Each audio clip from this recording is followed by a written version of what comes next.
안녕하세요. 저는 저를 힘들게 하는 시모와 남편에게 모든 것을 그대로 돌려주고 온 30대 후반 여성입니다. 남자 하나 잘못 만나 제 인생 날아갈 뻔했던 일을 겪고 나니 사연글을 쓰지 않을 수가 없었네요. 제 직업은 은행원입니다. 저는 어릴 때 항상 부족하게 컸어요. 그래서 돈 관리가 얼마나 중요한지 잘 알고 있었어요. 제가 은행원이 된 건 힘든 집안에 도움이 되기를 바라는 마음에서였습니다. 그렇게 은행에 취직하고 2년 뒤부터는 친정 집안 돈 관리는 제가 도맡아 했습니다. 돈을 움켜쥐고 있는 게 아니라 돈을 굴려 돈을 만들었죠. 좋은 상품과 재테크 방법을 빠르게 접할 수 있었기에 가능한 일이었습니다. 그리고 친정집은 제 덕분에 목돈을 모을 수 있었고 친정 부모님은 그런 저에게 엄청 감사해 하셨어요. 부모님이 여기저기 말씀을 많이 하고 다니셔서인지 20대 후반부터는 주변에서 선자리가 엄청 들어왔습니다. 그러나 저는 자연스럽게 만나는 연애 결혼을 원했어요. 그런데 아버지의 성화에 못 이겨 선을 보게 됐는데 그 사람이 제 남편이었습니다. 아버지가 그렇게 해보라고 한 이유가 있었는데요. 바로 시부 될 분이 아버지와 건너 아는 분이었는데 동네에서 아는 사람은 다 아는 알부자였기 때문이었어요. 그분이 직접 한 다리 건너 친정 아버지에게 연락을 해온 거라 아버지는 한번 해보라며 난리셨어요. 아버지들이란 다 그렇잖아요. 딸 좋은 거 해주고 싶고 도움되고 싶어 하고. 그런 좋은 마음으로 저를 위해 선자리를 잡아줬어요. 한 번만 만나겠다고 했는데 생각보다 저랑 취향도 비슷하고 대화가 잘 통했어요. 그렇지만 그 사람에게도 딱 하나 단점이 있었는데요. 바로 돈 쓰는 걸 너무 좋아한다는 거예요. 그래도 그걸 크게 신경 쓰지 않았던 건 그 정도는 제가 잡아둘 수 있을 것 같았거든요. 그리고 시부도 그런 문제 때문에 저를 마음에 들어한 모양이고요.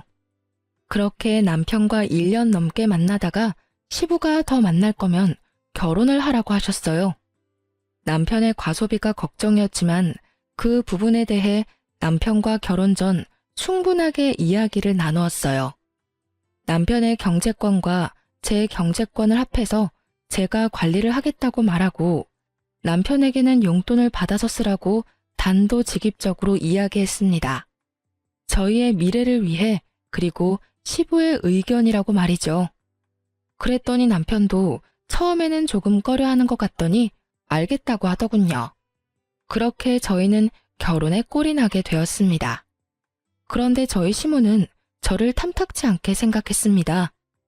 시부가 저에게 잘해준다는 것도 그 이유 중에 하나였지만 남편의 경제권을 제가 가지고 있다는 사실이 견딜 수 없으신 것 같았어요. 제가 시모 곳간을 탐내는 그런 며느리로 보였던 것 같더라고요.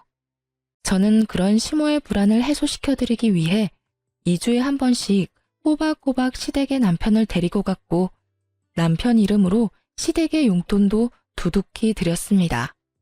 뭘 하더라도 제 이름으로 하게 되면 남편 돈으로 생색내는 며느리라며 타박을 주곤 했거든요. 솔직히 해주고 욕 얻어먹는 건 싫었기에 남편 돈으로 남편 이름으로 해드렸더니 이번에는 다 아들 돈으로 해결하고 너는 돈도 안 쓰냐며 타박을 하더군요. 시모는 그런 사람이었습니다. 그러나 시모와는 달리 시부는 결혼 후에도 저의 든든한 지지자가 되어주셨어요. 특히 재산과 관련된 이야기들은 거의 저와 상담하셨어요. 특히 재테크에 관심이 있으셔서 저도 괜찮은 상품을 소개하고 지인을 알려드리기도 했어요. 결혼 2년쯤에는 시댁 재산도 거의 파악할 수 있었고 시부가 제게 맡긴 재산도 제법 됐어요. 그런데 남편은 정말로 시부와 정반대였어요. 돈 쓰는 걸 그렇게 좋아하는 사람은 처음이었어요. 손에 돈만 들어오면 순식간에 사라지는데 용돈도 한 달에 4번씩 나누어 주지 않으면 못 버틸 정도였죠. 저는 그런 남편을 꼭 쥐고 살았어요. 그렇지 않았다면 순식간에 모아둔 재산을 탕진했을지도 모르죠. 그런데 결혼하고 5년 차쯤 되었을 때 남편이 남편 월급으로 모아놓은 적금 1,500만 원을 저 몰래 깨서 가져갔더군요. 아무리 제가 경제권을 맡고 있어도 제 이름으로 모든 걸 관리할 수는 없었고 불투명하게 남편 월급을 쓸 수도 없으니 남편에게는 돈 쓰는 내역을 모두 공개했거든요. 그런데 그 돈이 몽땅 사라진 거였어요. 3개의 적금 통장 중 하나였지만 그래도 금액이 적은 게 아니었죠. 여보, 적금 깼어? 무슨 일 있는 거야? 갑자기 1,500을 가져가. 그냥 좀 쓸 데가 있었어. 어디다 썼는데? 혹시 차 사고라도 났어? 그런 거 아니야. 피곤하니까 먼저 잘게. 어디다 썼는지 알기라도 하면 마음이 좀 개운해질 텐데 남편은 어디다 썼는지도 알려주지 않았어요. 결국 남편과의 실랑이는 그 주 주말에 있던 시댁 모임에서까지 이어졌습니다. 저는 남편에게 틈이 날 때마다 어디에 그 돈을 썼는지를 계속 추궁했고 남편은 귀찮은 얼굴로 제 말에 짜증만 내고 있었어요. 그리고 시모에게 그 모습을 들켜버렸죠. 시모는 제게 한마디 하더군요. 얘, 너는 무슨 애를 그렇게 잡아? 도대체 뭐 때문에 그렇게 남편을 귀찮게 하는 거니? 어머님, 그게 아니라 이 사람이 저 몰래 적금 통장을 깼는데 도대체 그 돈을 어디다 썼는지 알려주지를 않아서요. 제가 뭘 알아야 다음부터 대비를 할 수 있고 제 마음도 좀 편할 텐데 도무지 얘기를 안 해줘요. 남자가 쓸 데가 있었겠지. 도대체 그런 걸로 왜 사람을 귀찮게 하는 거니? 그래서 거지근성이라는 게 참 그래. 네가 없는 집에서 살아서 돈 쓰는 법을 몰라서 그런 건 알겠지만 돈도 써볼 줄 알아야 쓰는 거야. 이런 식으로 돈 쓰는 거 간섭하고 그럴 거면 너 그냥 이혼해. 왜 그렇게 안 맞는 사람이랑 같이 살고 있니? 어머님, 그런 말이 아니잖아요. 저는 1,500만 원이나 되는 돈을 어디다 썼는지 궁금할 뿐이라고요. 1,500이라는 액수를 듣자마자 시모가 살짝 멈칫하더군요. 당연하죠. 그 돈은 작은 금액이 아니었으니까요. 몇십만 원, 아니 차라리 몇백만 원이었다면 제가 이렇게까지 남편을 추궁할 일도 없었을 거예요. 그런데 거의 1,500이라는 돈인데 그 돈이 어디 갔는지조차 모른다는 건 말이 안 되잖아요. 남편이 뭔가를 샀으면 집안에 물건을 산 흔적이라도 있을 텐데 그런 것조차 없었으니까요. 금액이 좀 크기로써니 그게 그렇게 남편을 잡을 일이야? 우리 아들이 애도 아닌데 쓸 때 썼겠지.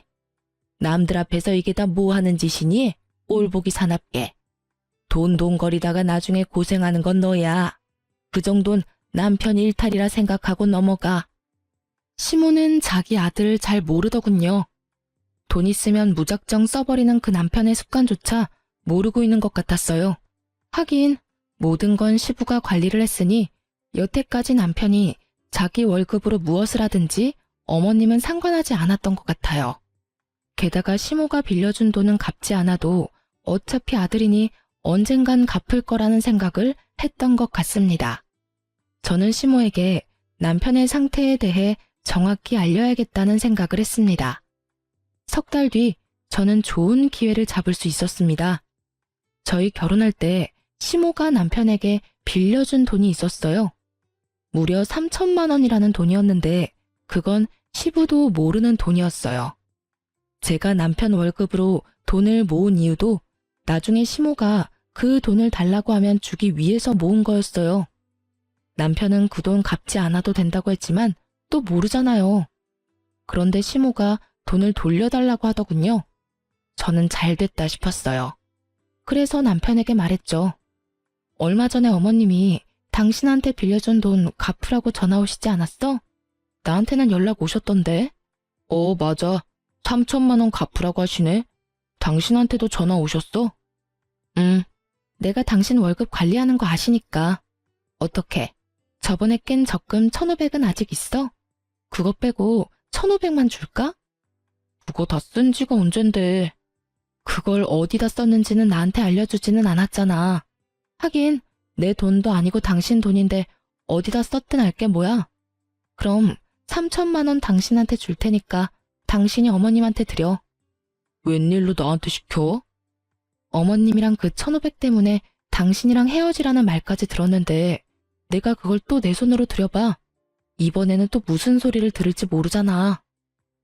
그랬지? 알았어. 그럼 내가 드릴게. 돈은? 통장 적금 이번 주 수요일 만기고 어차피 당신 명의 통장이니까 바로 돈 나올 테니 나오면 바로 전해드려. 딱 3천 들었어. 저는 그렇게 말하고 3천만 원이 든 통장을 남편에게 줬어요. 그리고 수요일이 되자마자 시모에게 돈 드렸냐고 남편한테 문자로 물어봤어요. 그랬더니 돈을 드렸다며 문자를 보냈더라고요. 그리고 기다렸어요. 금요일 아침부터 시모가 연락이 왔어요. 예, 너는 빌려간 3천만 원 수요일에 준다고 하더니 왜 아직까지 연락이 없어? 저는 올게 왔다는 생각을 하며 모르는 척 시모에게 되물었어요. 어머, 아직도 안 들어왔어요? 그 사람 통장에 모아놓은 돈인데 만기는 수요일이었거든요. 제 명의가 아니라 제 마음대로 할 수 없으니 그이한테 어머님 돈 드리라고 말했는데 아직도 안 들어갔단 말이에요? 그래, 아직 안 들어왔어. 빨리 넣어줘. 어머님, 그 돈은 이미 저한테 없어요.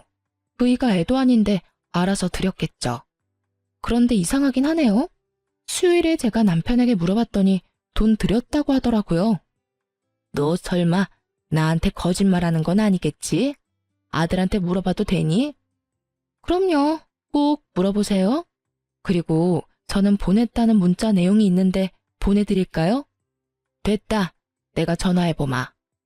저는 전화를 끊고 그 뒤에 올 시모의 전화를 기다렸습니다. 저는 그 돈이 아직까지 남편에게 있을 거라고 생각하지 않았습니다. 돈만 있으면 다 써대는 사람이니 어딘가 썼겠죠. 저번에 1,500만 원이 그대로 사라진 것처럼 말이죠. 그런데 시모와 전화를 끊자마자 남편이 집에 들어오는 것입니다. 저는 좋은 구경하겠구나 싶어 시치미를 뚝 떼고 있었죠. 그랬더니 남편 전화로 연락이 오더군요. 엄마. 무슨 일이야? 그거? 좀만 기다려주면 안 돼?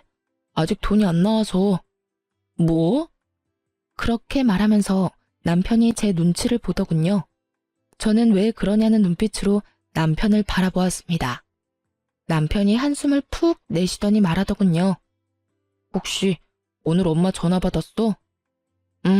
전화 받았어. 나한테 돈 내놓으라고 하시길래 당신한테 말씀하라고 얘기했어. 왜 돈이 안 들어왔대? 당신 돈 드렸다고 했잖아. 그게 혹시 적금 해놓은 거 더 있어? 그런 게 어딨어? 당신이 1,500 그때 가져다 쓰고 이번에 남은 게 마지막이야. 이제 더 이상 모아놓은 돈도 없어. 왜 그러는 건데? 어머님이 대체 왜 전화하셨는데? 아무것도 아니야. 그런데 아무것도 아니라는 남편의 말과는 달리 시모는 제게 전화를 했어요. 그래서 저는 남편 앞에서 스피커폰으로 전화를 받았죠. 네, 어머님. 무슨 일로 전화하셨어요? 그이한테 전화는 해보셨어요? 너 도대체 중간에서 무슨 짓을 한 거야? 왜 애가 돈이 없다 그래? 만기가 다 됐다면서. 그런데 왜 아들이 돈이 안 나온다고 하는 거냐고. 이상하네요. 지금 그이랑 같이 있는데. 그이한테 다시 한번 물어보시겠어요? 제 말에 남편이 난처한 표정을 짓더군요. 거짓말을 하려고 했는데 딱 들킨 거죠. 당신 어머님한테 돈 안 드렸어? 무슨 일이야? 만기 수요일이라고 내가 말했잖아. 그게... 엄마, 내가 나중에 준다고 얘기했잖아요. 왜 전화까지 해서 이 난리야? 설마 너 그 돈 다 쓴 거니? 3천만 원이나 되는 큰 돈을? 그러면 남아있는 거라도 내놔. 남편이 잠시 망설이더니 좀만 기다려줘 라고 말하더군요. 야, 너 진짜로 다 쓴 거야? 너 도대체 뭐 하고 다니는 건데? 너 그게 어떤 돈인 줄 알고 쓴 거야? 그냥 준 거라고 생각하면 되잖아. 결혼할 때 부모님이 도와주는 집도 많은데 그런 거라고 생각해. 왜 그걸 악착같이 다 받으려고 해? 너 그걸 지금 말이라고 하니? 우리가 너 결혼할 때 해준 게 얼마나 많은데. 지금 너희 살고 있는 집도 너희 아버지 명의로 된 아파트잖아. 결혼할 때 돈 없이 결혼한 주제에 엄마한테 빌려간 돈까지 지금 네가 다 써버렸다. 이 말이니? 결국 남편과 시모는 서로 탓을 하며 싸우기 시작했고 남편은 배째라는 식으로 담담하게 시모의 말에 별거 아니라는 듯 말하더군요. 결국 자신의 잔소리가 아들에게 통하지 않았다는 것을 안 시모가 먼저 전화를 끊었습니다. 당신은 도대체 그 돈 다 어디다 쓴 거야? 저번에는 그냥 넘어갔지만 이번에는 그냥 못 넘어가. 나한테 이야기 안 해주면 나 이번 일 아버님한테 말할 거야. 아버지한테는 얘기하지 마. 내가 곧 다 설명할게. 나도 그냥 막 쓴 거 아니야.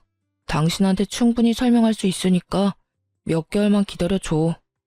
몇 달만 지나면 말할 수 없는 일도 말할 수 있게 되나요? 그렇지만 말을 해준다니 기다려보기로 했습니다. 하긴 그 사람 말대로 그 돈이 제 돈인가요? 본인 돈이지. 잠시 동안의 평화가 지속되었습니다. 그러나 그것도 몇 달 가지 않더군요. 시부가 그 사건에 대해 알게 되었거든요. 시모가 시부가 있는 곳에서 절대로 남편에게 돈을 달라고 말하지 않은 이유는 시부 때문이었는데 시댁 이사를 하려던 도중에 드러나게 됐어요. 하루는 시부에게 연락을 받아 시댁으로 향하고 있었습니다.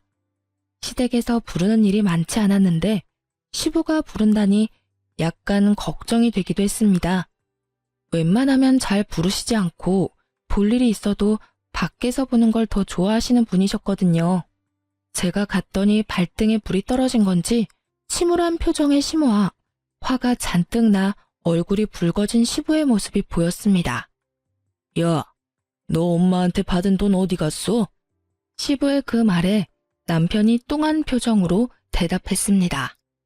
아버지가 그걸 왜 물어요? 엄마가 빌려준 건데. 저희끼리 알아서 할게요. 너 그게 도대체 어떤 돈인지 알고는 있냐? 그 돈, 네 엄마가 우리 집 담보로 대출받은 돈이라고. 너 대체 그 돈을 다 어디다 썼어? 그제야 남편의 표정이 하얗게 질리기 시작했습니다. 시모의 얼굴이 하얗게 질린 것도 그제야 이해가 갔죠. 아버지, 그게 있잖아요.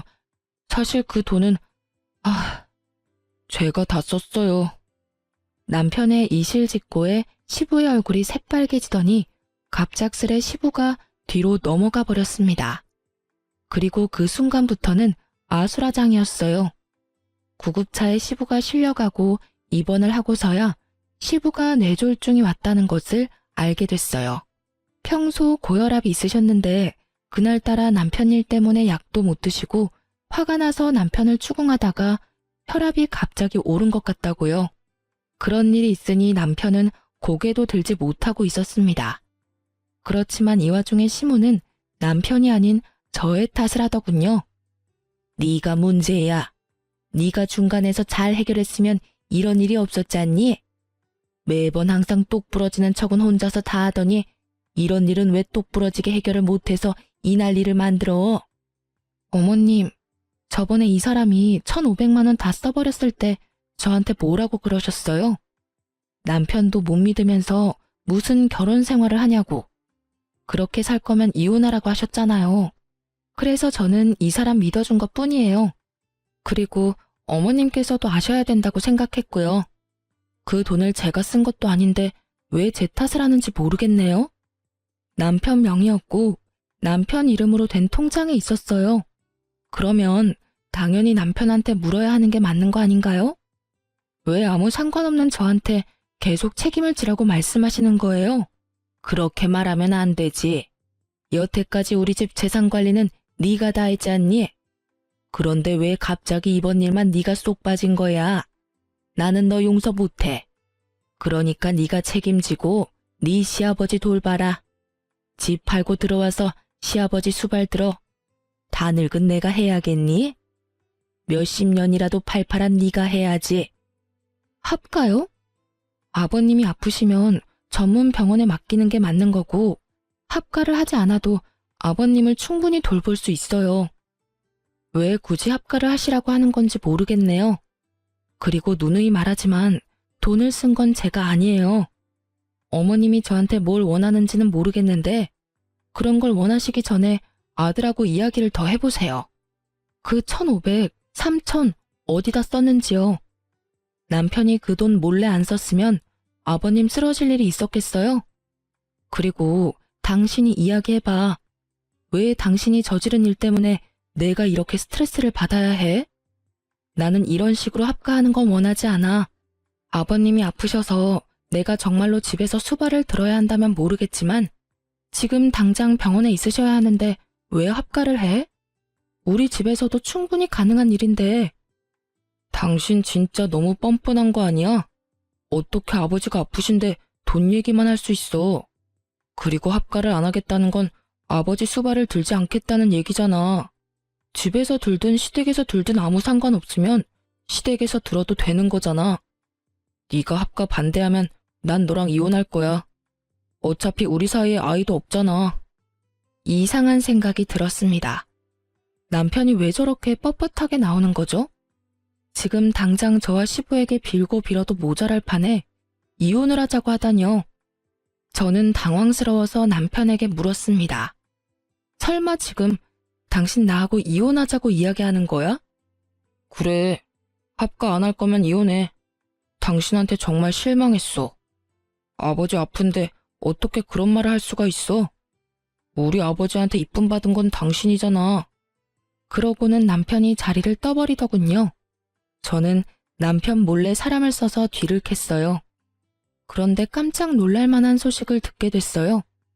남편에게 다른 여자가 있었습니다.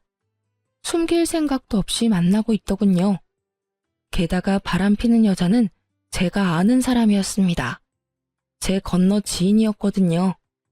평이 그렇게 좋은 사람은 아니었습니다.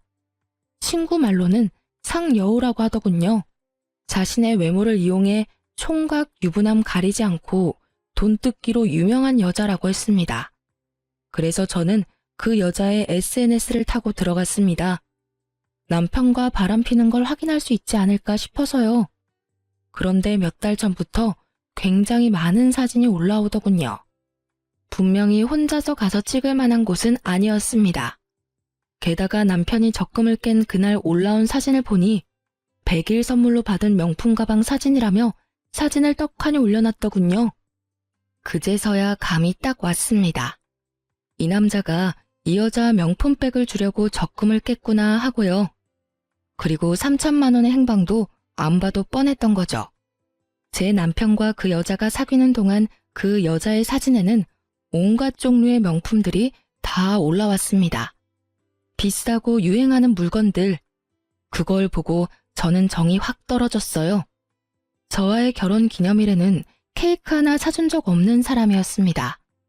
용돈을 받는 처지에 케이크 살 돈이 어디 있냐고요?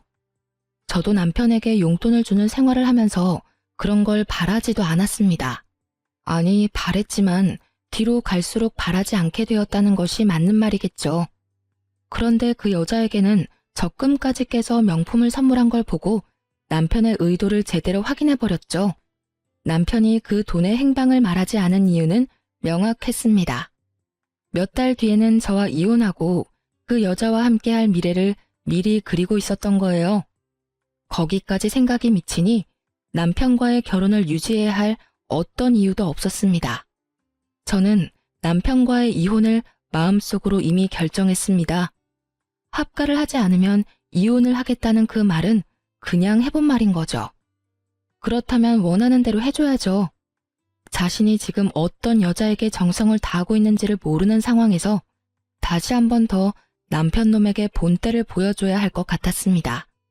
저는 남편을 불렀습니다. 합가 안 하면 이혼하겠다는 당신 생각 변함없어? 변함없어. 난 당신이 합가 안 하면 당신이랑 헤어질 생각이야. 아버지 병간호 안 하는 며느리는 필요 없다고 생각해.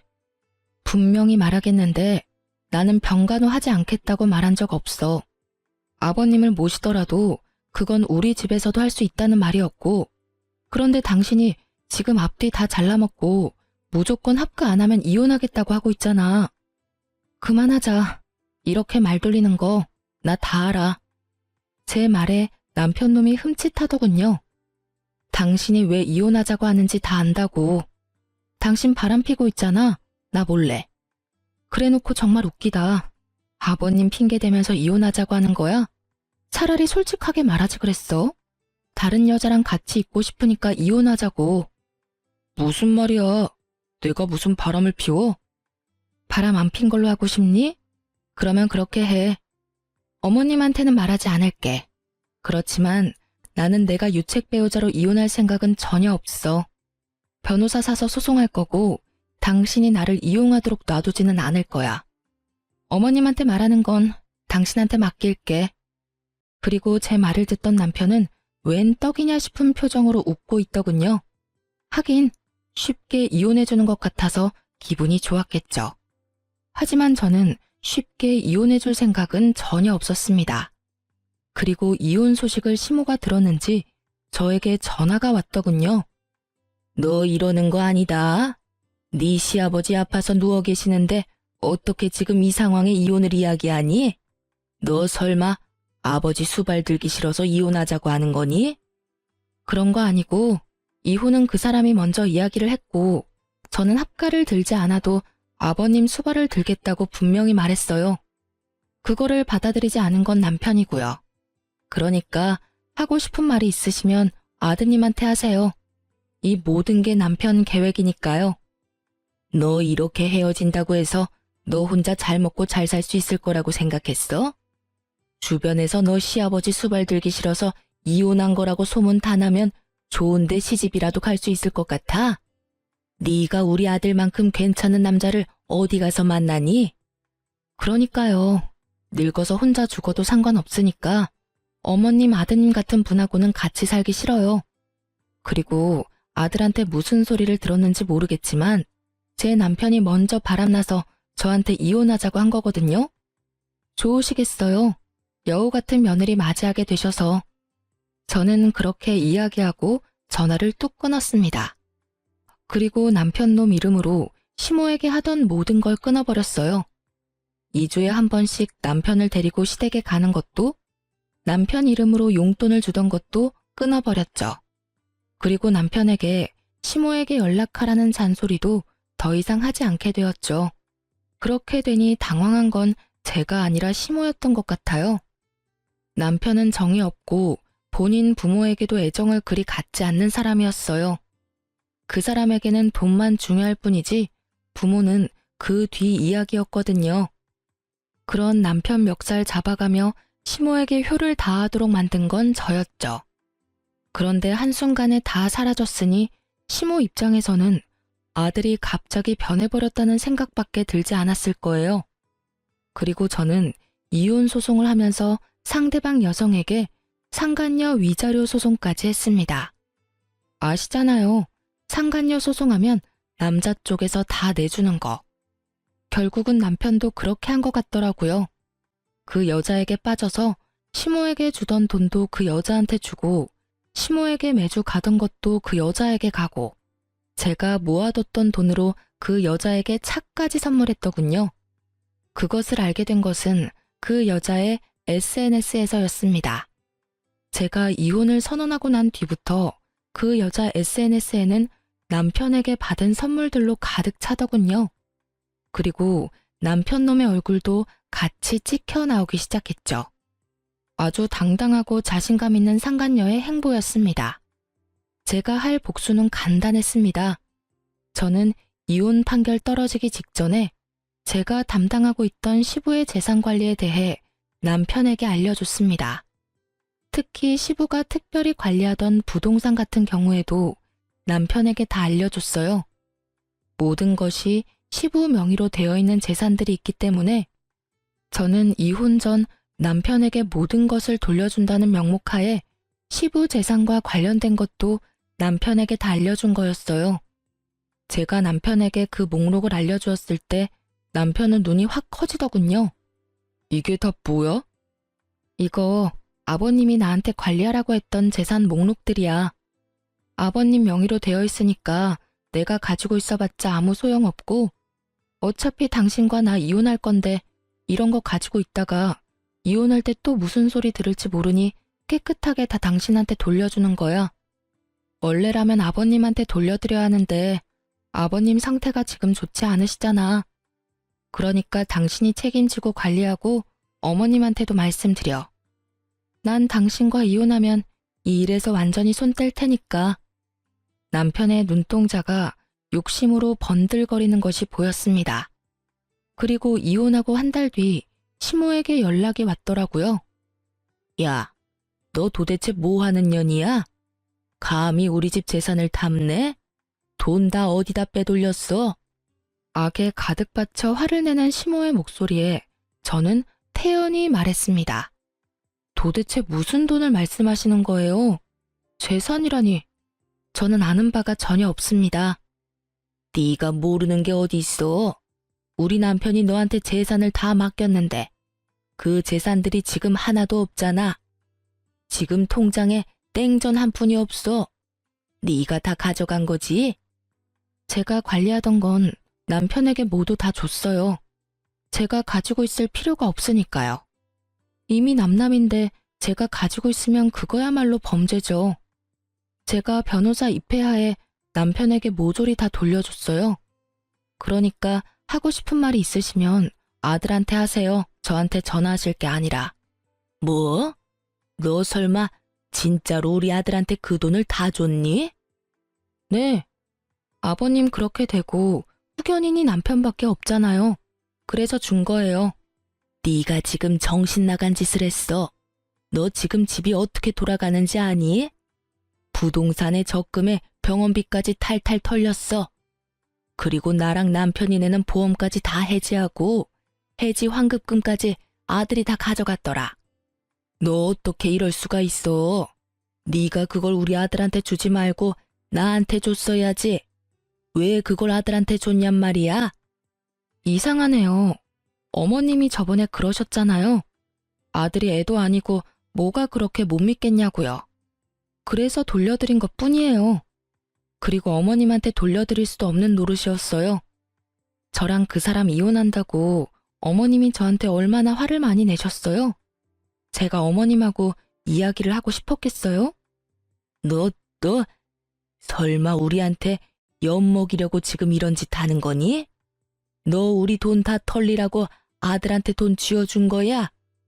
어머님, 아들을 좀 믿으세요. 항상 저한테 하시던 말씀이었잖아요. 아드님이 뭐 별다른 짓 했겠어요? 알아서 잘 썼겠죠. 필요한 곳에. 지금 그게 아니니까 너한테 하는 말이잖아. 내가 아픈 남편 수발드는 와중에 지금 이런 일까지 당해서 정신이 없어. 병원비를 내려니 통장에 땡전 한 푼도 없고 왜 그 돈을 아들한테 준 거야? 아, 내가 못 살아. 그 새끼가 돈을 얼마나 펑펑 쓰는지 네가 잘 아는데 왜 그걸 줬단 말이야. 아이고, 내 돈. 아이고, 내 돈. 그걸 저한테 말씀하셔도 저와는 상관없는 일이에요. 저는 제가 왜 이런 전화를 받아야 되는지도 모르겠고요. 제가 할 일도 끝났고 서로 간에 해결해야 될 문제도 다 끝났어요. 이혼 판결 나왔고 그리고 그 사람이 바람 펴서 이혼하는 바람에 유책 배우자 돼서 저한테 위자료도 지급해야 했죠. 다행히 아닐 수 없네요. 그래도 위자료는 제대로 들어왔거든요. 상간녀 위자료도 잘 들어왔더라고요. 전 남편이 대신 내줬나 봐요. 그 돈이 어디서 났는지는 잘 알겠네요. 여하튼 저는 할 얘기 없으니까 앞으로 저한테 전화하지 말아주세요. 전화를 끊으려는데 갑자기 울먹거리는 시모의 목소리가 들려왔습니다. 며느라가 미안하다. 내가 잘못 생각했어. 너랑 우리 아들이 헤어지는 게 맞다고 생각했는데 그게 아니었다. 그 상간녀는 우리 집에 들어와서는 안 돼. 그동안 네가 얼마나 고생했는지 내가 이제 알겠다. 이제 알았어. 네가 잘해준 것도 모르고 내가 그렇게 굴어서 정말 미안했다. 그러니까 제발 돌아오지 않을래? 우리 아들이 정신이 나갔나 봐. 그 여자한테 정신이 팔려서 부모를 내팽겨쳐두고 보살피지도 않고 있어. 게다가 집안에 있는 돈은 씨가 다 마를 정도야. 제발 부탁이다. 돌아오면 안 되겠니? 저는 그 말에 대꾸도 하지 않고 끊어버렸어요. 들려오는 소문에 의하면 시모는 그날 쓰러진 뒤로 병원 신세를 지고 있고 남편과 상간녀는 결혼식을 위해 열심히 돌아다니고 있다고 하더군요. 시부가 쓰러지든지 말든지, 시모가 쓰러지든지 말든지, 아무 상관없이 열심히 비싸고 좋은 거 구경하면서 돌아다녔더군요. 사업을 하는 시부가 쓰러져서 돈 벌어다 줄 사람도 없는데 돈을 그렇게 써대는 걸 보니 조만간 돈이 다 떨어질 것 같더라고요. 게다가 시모 성격도 보통이 아니잖아요. 남편이 결혼하겠다고 데려온 예비 며느리를 가만히 둘 성격은 아니었습니다. 그렇지만 이 모든 것들은 제가 신경 쓸 일이 아니었습니다. 저는 이미 헤어진 사람이고 이혼을 했으니까요. 그들의 일은 그들에게 맡기는 게 현명한 일이겠죠. 이렇게 저는 남편과 헤어지고 새로운 인생을 살게 되었습니다. 그렇게 이혼하고 2년 뒤에 시모와 남편을 만나게 됐어요. 최근이었어요. 장소는 바로 변호사 사무소였습니다. 뜬금없는 장소에서 정말 우연히 마주친 저는 아무 말 없이 지나려고 했는데 시모가 제게 말을 걸어오더군요. 너도 이제 개인회생하러 왔니? 아니면 파산? 내가 그렇게 너한테 울면서 매달렸는데도 너 정말 매정하게 우리 버리고 갔더라. 네가 아들이랑 이혼하는 바람에 집안이 풍비박산이 났어. 결혼했으면 끝까지 남편을 책임졌어야지. 뭐하러 남편 내버려뒀다가 집안을 엉망진창으로 만들어. 네가 우리 아들을 망쳐놨어. 이게 전부 다 네 탓이야. 그래, 우리 이렇게 만들어놓고 너는 편하게 살 줄 알았니? 너도 봐, 개인회생하러 왔잖아. 2년이 지났는데도 여전하시더라고요. 미안하다고 했던 건 거짓말이었나 봅니다. 제가 뭘 잘못했어요? 말해보세요. 제가 잘못해서 이혼했나요? 저 사람이 다른 여자 만나면서 돈 쓰느라 이혼하게 된 건데 모두 제 탓이라고요? 제가 그렇게 할 이유가 전혀 없잖아요. 저는 아버님 재산을 불리려고 노력했으면 했지 이런 소리 들을 만큼 나쁜 짓 한 건 없어요. 내가 모를 줄 알았니? 우리 아들이 너한테 그렇게 돈을 많이 썼다며? 네가 그렇게 사치스러웠다는데 우리 집안 돈 네가 가져간 거 맞잖니? 돈 관리한다는 명목으로 네 재산 가져간 것도 너지? 시모가 하는 어이없는 말에 저는 전 남편 놈을 쳐다봤습니다. 전 남편 놈은 다른 곳을 쳐다보며 제 눈을 바라보지 않더군요. 자기 잘못을 끝까지 반성하기는커녕 제게 뒤집어 씌우는 걸 보며 저는 화가 났습니다. 제가 남편에게 무언가를 많이 받아봤다면 그런 말을 들어도 할 말이 없었을 거예요. 그런데 저런 남편에게 결혼기념일 선물도 받아본 적이 없거든요. 저는 시모에게 어이없다는 듯이 말했습니다. 저 남자가 무슨 말을 어떻게 했는지 모르겠지만 저는 남편에게 결혼기념일 선물도 받은 적이 없어요. 제가 용돈을 주는 생활을 하다 보니 남편이 그러더군요. 용돈 받는 처지에 선물은 못 산다고요. 그래서 각자 선물을 준비하는 대신 생활비에서 돈을 조금 떼서 커플 신발이나 커플 옷을 사는 게 저희 결혼기념일을 보내는 방법이었어요. 엄밀히 따지면 제 돈으로 신발 산 거랑 뭐가 다르죠? 저도 생활비를 내고 저 사람도 생활비를 내는데 거기다 더 웃긴 건 케이크나 음식은 제가 모두 다 준비했거든요. 그리고 전 남편 월급이 어떻게 쓰였는지는 제가 정확하게 다 기록해 두었고 영수증도 다 모아놨기 때문에 보시면 알 거예요. 그거를 안 보시고 지금 여기 와서 저한테 이런 말 하시는 건 말이 안 되죠. 그리고 어머님은 제가 그 돈을 다 썼다고 생각하는데 어머님 예비 며느리가 그 돈을 다 쓴 거예요. 아니지. 지금은 예비 며느리가 아니라 며느리겠네요. 재혼했잖아요. 전 남편은 고개를 푹 숙이며 제 눈을 마주하지 못했고 시모의 얼굴은 사색이 되어 하얗게 질렸습니다. 그걸 보니 상간녀와 남편이 잘 되지 않았다는 걸 짐작할 수 있었습니다. 하긴 그렇게 돈을 좋아하는 여잔데 개인 회생이나 하는 남자와 만나고 있을 리 만무하죠. 저는 마지막으로 시모에게 팩트를 날렸습니다. 제가 전 남편과 처음으로 다투게 된 그 1,500만 원 사건, 그 1,500도 상간녀 가방 사는데 들어갔더라고요. 그 여자 SNS 확인해보니 그 적금 깬 날 1,000만 원 넘는 가방 자랑하려고 사진을 휘황찬란하게 올려놨더라고요.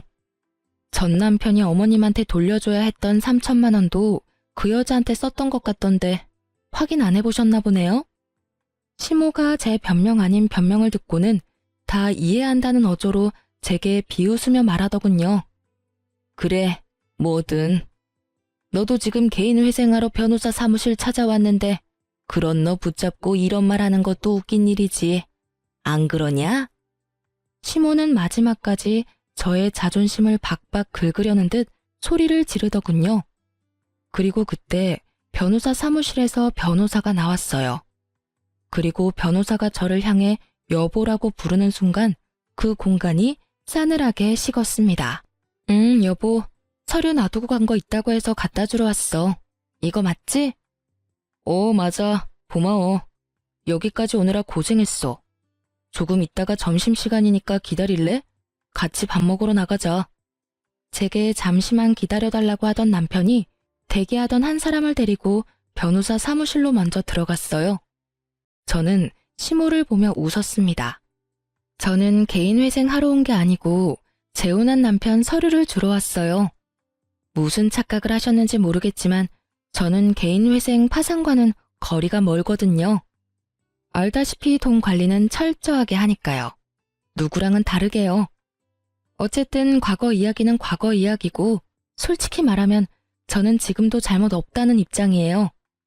여자한테 빠져서 저에게 이혼을 요구한 것도 남편이고 제가 시어머니에게 드리라고 했던 아버님의 재산을 다 탕진한 것도 남편이죠. 그리고 남편에게 그 어떤 선물도 받아본 적이 없는 것이 저예요. 무슨 탓이든 탓을 하고 싶으면 남편 상간녀한테 하세요. 얼마나 되는 돈을 탕진했든 그 여자가 다 가져간 거니까. 그렇게 말하고 뒤돌아 나가려던 제가 한마디 더 붙였어요. 아 참, 그리고 저희 남편 실력 좋거든요. 그러니까 상담 잘하고 가세요. 2년 만에 재산 탕진한 거 보니까 참 딱하기는 하네요. 하늘이 무너져도 솟아날 구멍은 있다니 이야기 잘하고 상담 잘 받고 가세요. 그렇게 이야기하고 조금 뒤 남편이 사무실에서 나오면서 제 손을 잡았습니다. 상담이 많이 밀려서 미안해. 식사는 뭘로 할래? 뱃속에 있는 우리 아이는 뭘 좋아할까? 아이가 좋아할 만한 것으로 먹을까? 지금 우리 아이는 한식이 너무 먹고 싶대. 우리 맛있는 한정식 먹으러 갈까? 그래, 우리 여왕님이랑 우리 공주님이 원하는 건 뭐든 들어줘야지. 다정다감한 남편 덕분에 의도치 않게 금술 좋은 부부 모습을 보여주었더니 절 쳐다보는 표정에 부러움과 시기가 가득하더군요. 게다가 전 남편과 사이에는 가지지 못했던 아이까지 가지고 있으니 시모의 얼굴에는 짜증이 한가득이었습니다. 그러나 부끄러워서였는지 얼굴이 뻘겋게 돼서는 나중에 다시 오겠다며 나가버리더군요. 도망가는 두 사람의 모습을 보니 참으로 웃겼습니다. 상간녀가 없는 걸 보니 두 사람은 이미 찢어진 것처럼 보였어요. 나중에 들어보니 전 남편이 개털된 걸 알고 상간녀가 애저녁에 손절했더군요. 결혼하겠다며 드레스며 예식장이며 다 돌아다녀 놓고는 원하는 걸 얻지 못하니 순식간에 헤어졌더라고요. 그렇지만 상간녀도 이번에는 그 일에 대한 대가를 확실히 받았더라고요. 제 말을 들었던 시모가 상간녀를 쫓아다니며 아들이 준 돈 다 내놓으라며 가는 곳곳마다 따라다니며 괴롭혔다고 하더라고요. 결국 버티다 못한 상간녀가 전 남편에게 받은 물건들 중에 몇 가지를 되돌려줬다고 하더군요. 하지만 이미 중고가 된 상품들이었고 다시 되파는 것도 손해를 보는 것이었기 때문에 잃어버린 돈만큼 돌려받지는 못했다고 해요. 전 남편과 시모는 남편 사무소 앞에서 한바탕 싸운 모양이었습니다. 남편 회사 직원이 나중에 이야기를 해주더군요. 시모가 전 남편에게 너 때문에 우리 집안 돈의 씨가 말랐다며 너 어떻게 책임질 거냐고 아주 난리가 났다고 하더랍니다. 어디 가서 그런 여우 같은 여자한테 걸려가지고 잘 살고 있는 마누라를 내쫓아서 집을 상태로 만들었냐며 전 남편을 너덜너덜하게 만들었다고 하더군요. 그렇지만 전 남편도 참지만은 않았다고 해요. 이혼한다고 했을 때 좋아했던 건 엄마가 아니냐며 둘이서 또 그 앞에서 치고받고 싸우느라 한동안 통행에 방해가 됐을 정도라고 합니다. 그 이야기를 들으면서 둘 다 참 똑같은 사람이다 라는 생각을 했네요. 자기들이 뿌린 대로 거뒀을 뿐인데 둘 다 잘못했음에도 불구하고 서로 남탓만 하고 있으니까요. 저는 그런 사람들과 일찌감치 잘 헤어지고 새로운 남자와 잘 살고 있습니다. 재혼이라 좀 걱정스러웠지만 상대방도 재혼이라 조금은 덜 부담스러운 상황이었죠. 이제는 아이도 생기고 더 안정적이고 행복한 생활을 하고 있습니다. 솔직히 전 남편을 생각하면 아직도 짜증나고 부끄럽고 지워버리고 싶은 기억이라고 생각하고 있지만 그 일이 없었다면 제가 이렇게 빠져나올 일도 없었겠죠. 지금 저희 시댁 부모님들은 제게 항상 고마워하세요. 남편과 함께 시댁 친정 재산을 불려주려고 열심히 노력하고 있는 저에게 매번 고맙다며 감사 인사를 하시거든요. 그렇게 하지 않아도 된다고 했는데도 고마움을 표현해 주시는 부모님들을 보면 저도 더 열심히 도움이 되고 싶은 마음을 가지곤 합니다. 이런 게 바로 가는 정이 있으면 오는 정도 있다는 말이겠네요. 긴 글 읽어주셔서 감사합니다. 모두들 행복한 하루 되세요.